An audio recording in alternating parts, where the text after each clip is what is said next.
चलिए एक scene imagine करते हैं। एक बहुत बड़ा युद्ध शुरू होने ही वाला है और एक राजा अपने सबसे बड़े सेनापति से बात कर रहा है। उसके शब्द हमें लीडरशिप, ईगो और असली ताकत के बारे में क्या सिखा सकते हैं? चलिए इन शब्दों की गहराई में उतरते हैं। तो ये जो शब्द हैं ये महाभारत के एक बहुत ही क्रिटिकल मोमेंट से लिए गए हैं, जहां दुर्योधन अपनी सेना का हौसला बढ़ाने की कोशिश कर रहा है।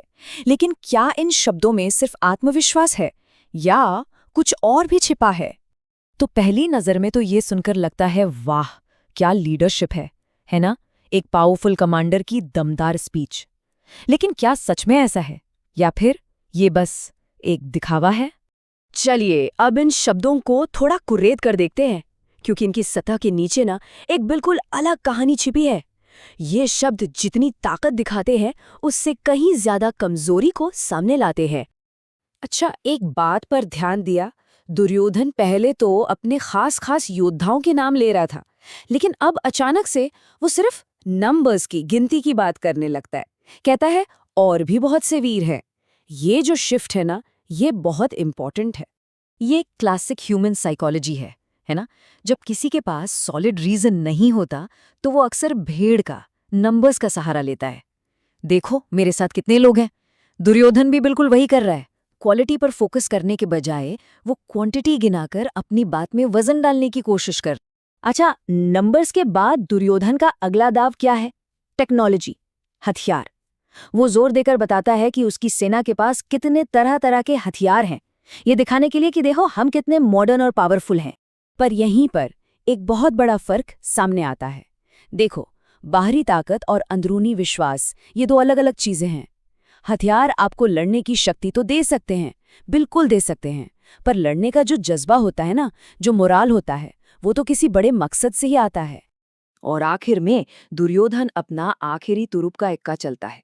वो दावा करता है कि उसके सभी योद्धा हर एक युद्ध में माहिर हैं, मतलब अनबीटेबल एक्सपर्ट्स हैं। ये कुछ वैसा ही है जैसे कोई इंसान इनसिक्योर फील करने पर अपनी छोटी छोटी उपलब्धियों को भी बहुत बड़ा चढ़ाकर बताता है। दुर्योधन असल में दूसरों को नहीं बल्कि खुद को यकीन दिलाने की कोशिश कर रहा है कि सब ठीक है, हम जीतेंगे। लेकिन इन सब बातों के बीच दुर्योधन के मुंह से एक ऐसी बात निकल जाती है जो अनजाने में इस पूरे युद्ध का असली मकसद, असली रीजन सामने रख देती है। और यही सबसे हैरान करने वाली बात है। जरा सोचिए, दुर्योधन ये नहीं कह रहा कि ये लोग राज्य के लिए मरेंगे या न्याय के लिए या धर्म के लिए। नहीं, वो साफ साफ कहता है मेरे लिए। मतलब इस पूरे लड़ाई का सेंटर पॉइंट कोई और नहीं बल्कि वो खुद है, उसका अपना ईगो है। और यहीं पर हमें त्याग और बलिदान के बीच का एक बहुत ही गहरा फर्क समझना होगा।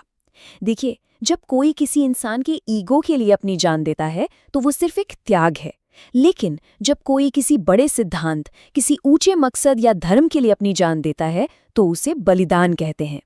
दुर्योधन के योद्धा बलिदान देने नहीं जा रहे थे, वो तो बस उसके अहंकार की भेंट चढ़ने वाले थे।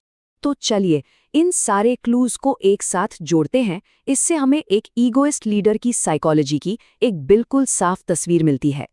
ऐसे नेता का लीडरशिप मॉडल पूरी तरह से उसके ईगो पर टिका होता है। वो खुद को किसी भी कॉज, किसी भी मकसद से बड़ा मानता है।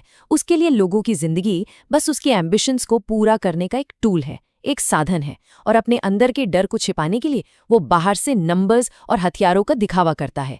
ये अधर्म पर आधारित लीडरशिप का एक टेक्स्ट बुक एग्जाम्पल है।